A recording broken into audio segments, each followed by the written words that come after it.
Hi everybody, Scott Jors here again. This is another entry in the Wolf in the Know Network. This entry here is directed towards Dan Kinsella, Chief of Police for Halifax Regional Police. Hi Dan.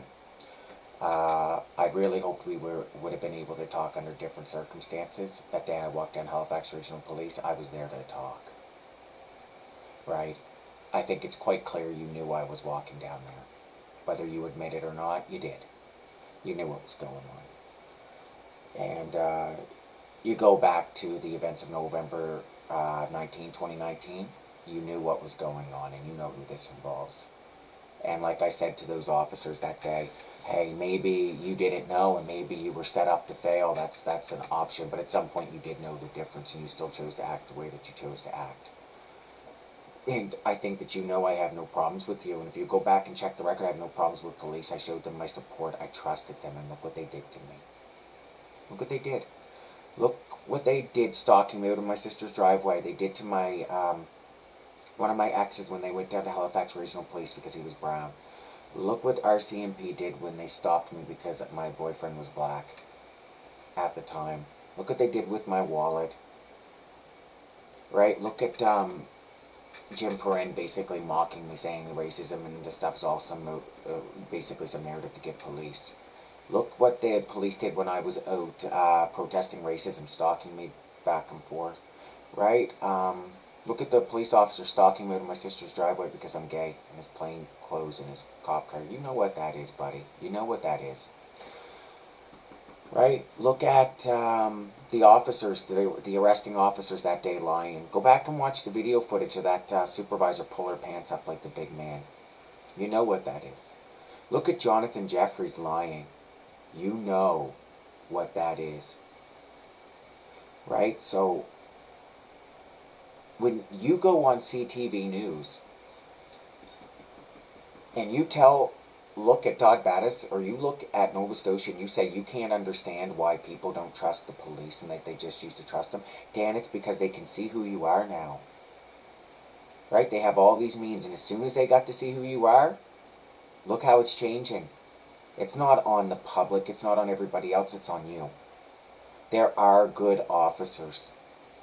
There are. I understand that, just because there's good people and there's bad people. But when it comes to policing, that even if 10% are bad officers, those 10% are the ones that are going to get promoted, and then they're going to drag everybody else into their extortion engine, and then they're going to take good officers and turn them into bad officers. That's what's going to happen. That's the culture. And that's exactly what I experienced. Otherwise, people who would be good, decent people did awful, horrible things because of what these awful cops did. That's right. And you know that.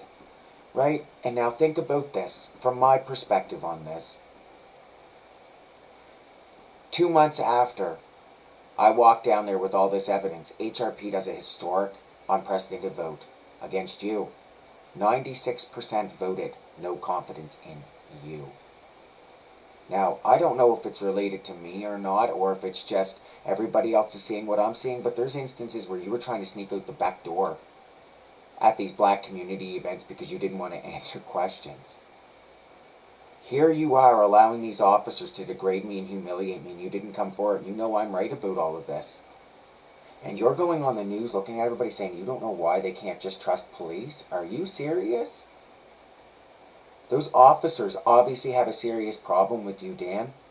You're the one who said that you would personally follow up in every single case regarding these very specific topics and these people. And where are you? And you're coming out saying, oh, you don't know why people can't trust you or don't just trust the police. No, you know. Look at Jessica. Look at Jonathan Jeffries. If you were me, would you trust them? You absolutely would not. You'd say, Scott, get the fuck away from those people. I know that and you know that, right? And you can say that you don't and I don't know what you know, and that's fair. But the fact is I never had any problems with you at all. And we could have ended this so many different ways. So to let it get to this point was not my fault. That's your fault. You made choices. And right now it seems like the province, all the evidence I have, those HRP officers, they all see the same thing in you. And it's not everybody else, Dan. It's you. You are the problem. And you can come out and prove me otherwise. Thank you. Have a good day.